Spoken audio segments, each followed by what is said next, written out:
Cumprimento a todos com a paz do Senhor Jesus.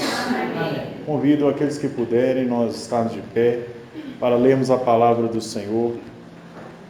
O Evangelho de Lucas, capítulo 13. Evangelho de Lucas, capítulo 13. Nós leremos os versículos 6 até o 9. E dizia esta parábola: um certo homem tinha uma figueira plantada na sua vinha, e foi procurar nela fruto, não o achando. E disse ao vinhateiro: eis que há 3 anos venho procurar fruto nessa figueira e não o acho. Corta, porque ela ainda ocupa a terra inutilmente? Respondendo ele, disse-lhe: Senhor, deixa este ano até que eu escave e a esterque. E se der fruto, ficará, e se não, depois a mandarás cortar. Vamos ler novamente juntos, versículo 8 e 9.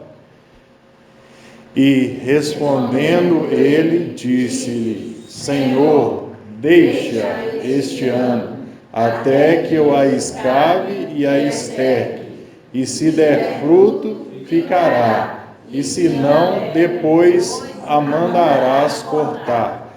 Amém, somente até aí. Vamos fechar os nossos olhos, vamos continuar louvando o nome do Senhor, por esta oportunidade, por esse privilégio de estar aqui nessa noite, na casa do Senhor, desfrutando de um momento tão especial, onde o Espírito Santo, Ele quer falar mais ainda ao nosso coração. Peça ao Senhor, porque Ele está presente no nosso meio. Senhor Deus, nós te clamamos mais uma vez, pela Tua presença, para que o Senhor se faça presente aqui no nosso meio. E assim como nos falou através dos louvores, nós te pedimos que também através da Tua palavra, o Senhor venha fazer o Teu querer na nossa vida. Tira do nosso coração, da nossa mente, toda a resistência, para que a Tua palavra ela produza o resultado para o qual o Senhor a mandou. Pois nós sabemos que ela não voltará vazia, sem antes fazer aquilo que apraz ao Senhor. Nós te pedimos esta bênção em nome de Jesus. Amém. Amém. Podemos estar sentados. Meus irmãos, a parábola que o Senhor Jesus Ele conta, ela tem, como todas as parábolas, um sentido e também um propósito e também um público que ouve aquela história, que ouve aquela parábola e que vai aplicar na vida aquilo que está sendo ouvido. Então Jesus ele está falando ali para os judeus, os seus conterrâneos, seus contemporâneos. Jesus era judeu e ele estava falando ali, pregando ou falando dizendo aquela parábola para os judeus. E ele usa as figuras que os judeus estão acostumados, que eles certamente entenderiam, que ele usa a figura de uma árvore que está plantada ali no meio de uma vinha, e o dono da vinha chega e olha para aquela árvore, que é a figueira, e a figueira, toda vez que ele vai lá, a figueira não deu figos, a figueira não deu frutos, e ele fala assim: por que essa árvore ainda está aqui, sendo que ela não dá frutos?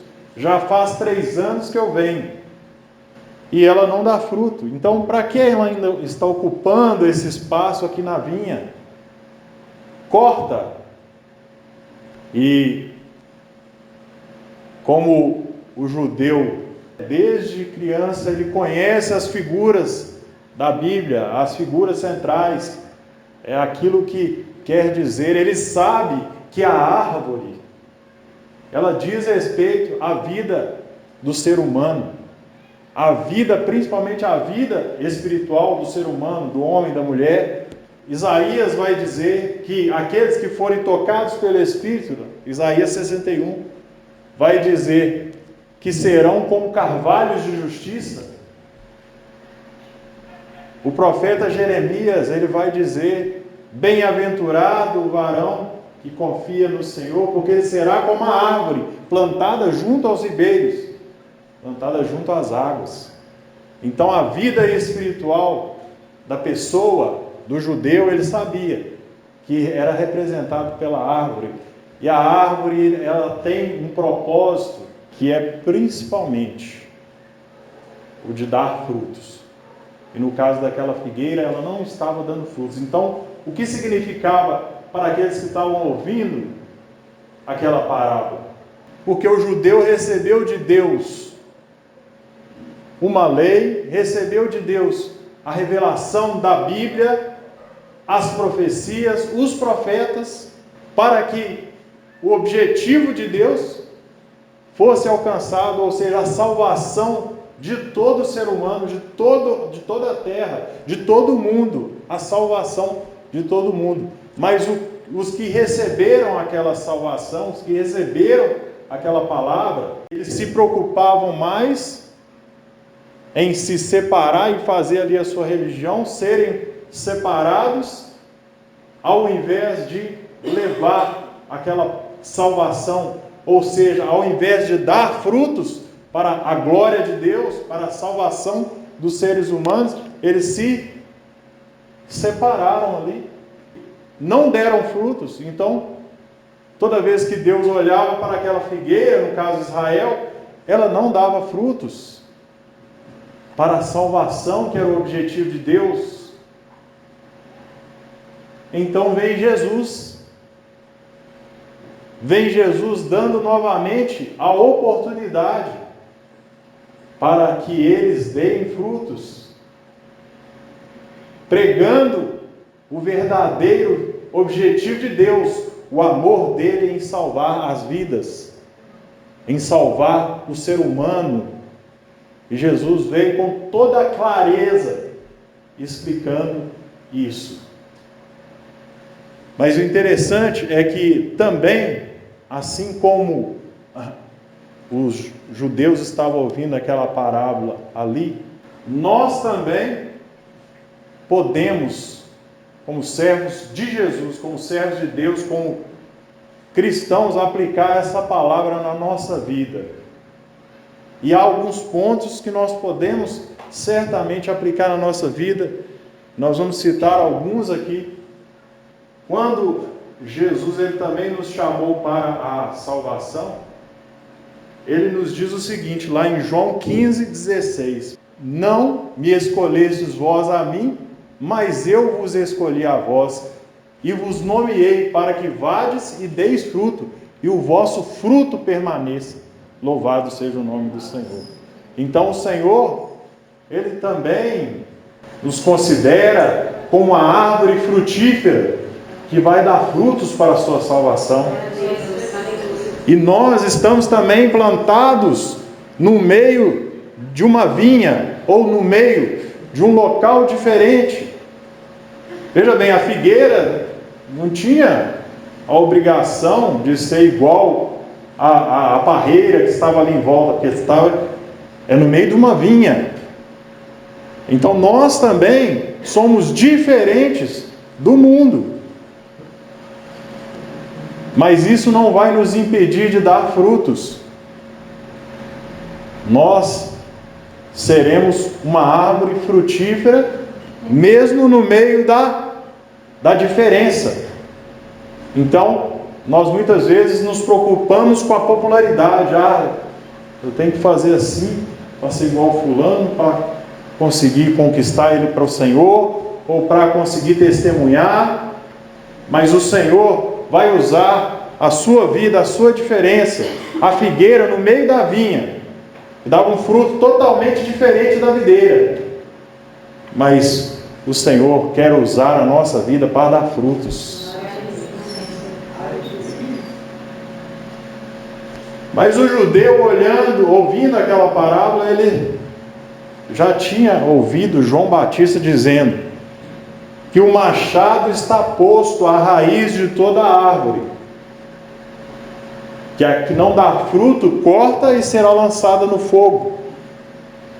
Só que Jesus, ele não está dando essa parábola no sentido de juízo, principalmente para nós, mas ele está dizendo que existe um vinhateiro, que existe um cuidador, um jardineiro, um bom jardineiro, que intercede em favor da figueira, mesmo aquela que não está dando fruto.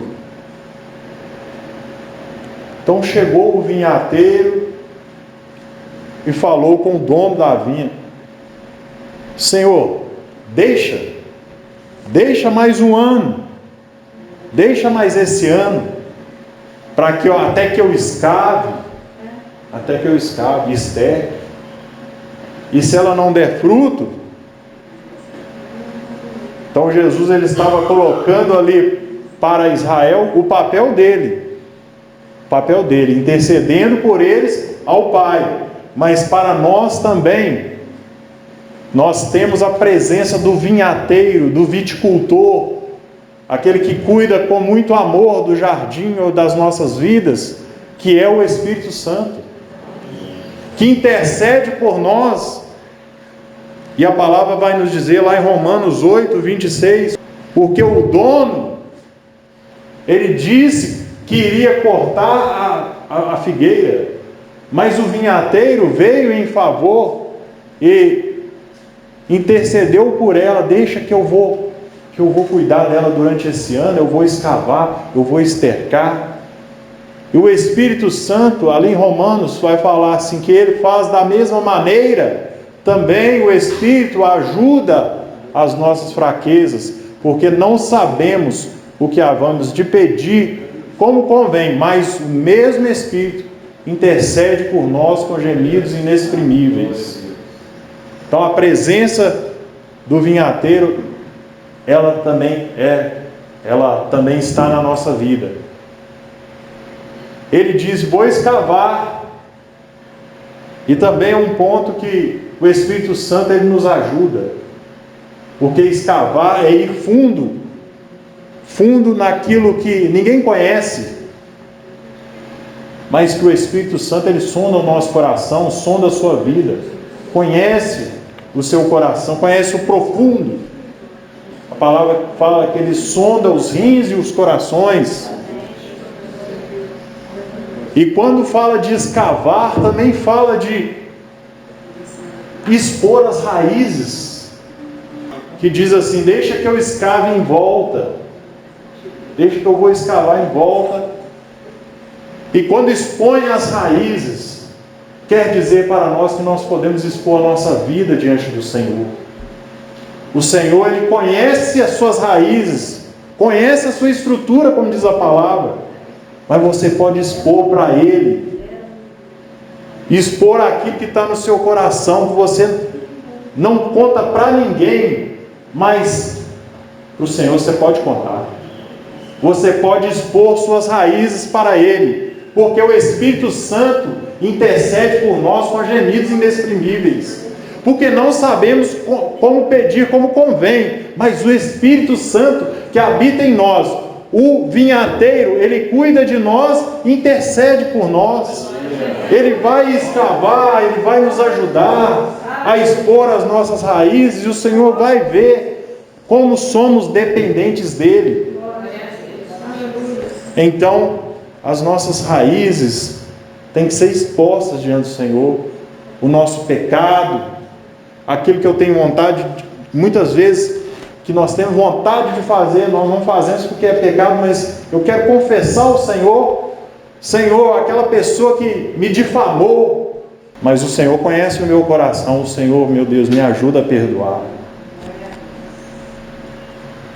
E o Senhor, Ele sonda os nossos corações, e Ele agrada-se da nossa sinceridade, assim como se agradou de Jó. E às vezes nós dizemos assim: Jó teve muita paciência, mas quando nós lemos o livro de Jó, nós vemos o quanto Jó ele reclamou com Deus, ele argumentou com Deus. Senhor, eu preferia ter morrido no dia do meu nascimento, falando coisas até que, se nós formos olhar, pensar, olha que falta de respeito, Jó falando com Deus, né? Mas Deus se agradou da sinceridade de Jó. Tanto que Deus tratou com os amigos de Jó. Mas dele, Deus se agradou. Porque foi sincero diante do Senhor. E é isso que o Espírito Santo também, ele ajuda as nossas fraquezas a fazermos isso. E ainda o vinhateiro vai estercar.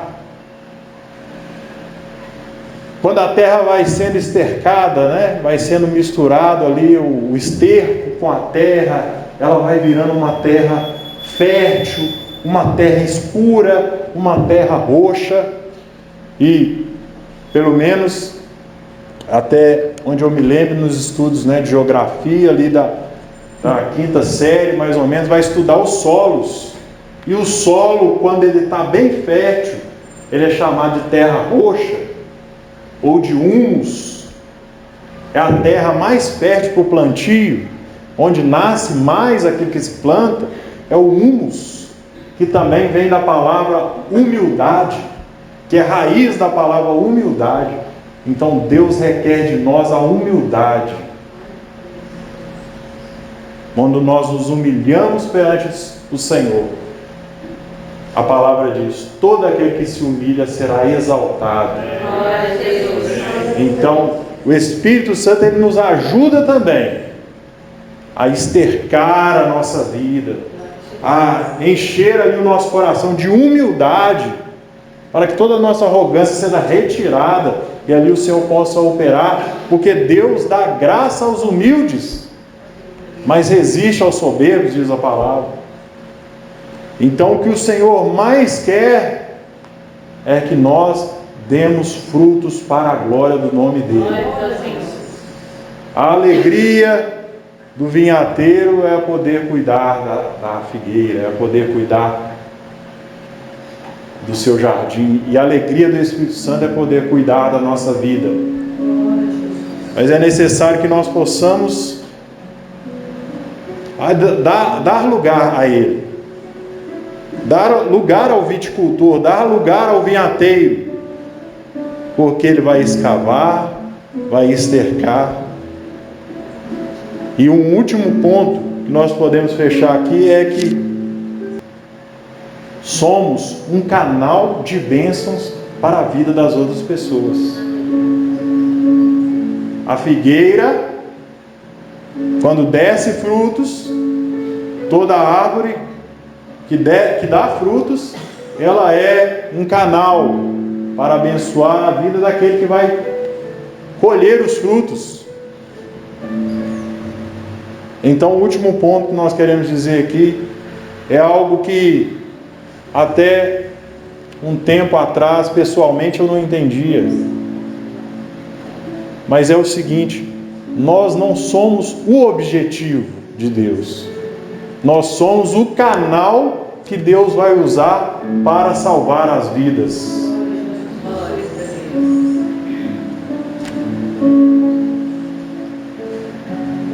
Às vezes nós achamos que nós somos o objetivo, que Deus vai me abençoar, ou vai me enriquecer, ou vai me dar tal coisa para que eu testemunhe dele, ou faça algo para ele. Às vezes nós nos achamos como um objetivo, mas o objetivo principal de Deus se chama salvação. É a salvação das vidas. Mas nós somos o canal da salvação.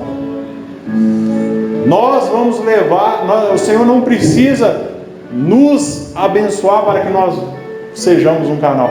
Com o que nós temos, com o que Ele já nos deu, nós seremos o canal de bênção. Nós seremos um canal de salvação para a vida dos nossos familiares, dos nossos amigos, com aquilo que o Senhor, Ele já nos deu. E se o Senhor te dá um dom natural, uma capacidade de tocar, de cantar, ou de fazer algo na igreja, de falar, te deu a sua voz, te deu a sua saúde, te deu uma família. Tudo isso que o Senhor te deu é para você ser um canal de bênçãos na mão dele. Você vai ser aquela figueira que no meio da videira vai dar frutos, porque o vinhadeiro está cuidando da sua vida, porque o Espírito Santo está cuidando da nossa vida, ele está nos ajudando nas nossas fraquezas, está intercedendo por nós com gemidos inexprimíveis. Peça ao Espírito Santo nessa hora. Nós vamos cantar um louvor e você coloca diante do Senhor a sua vida. Senhor, eu quero dar frutos para a glória do teu nome, Senhor.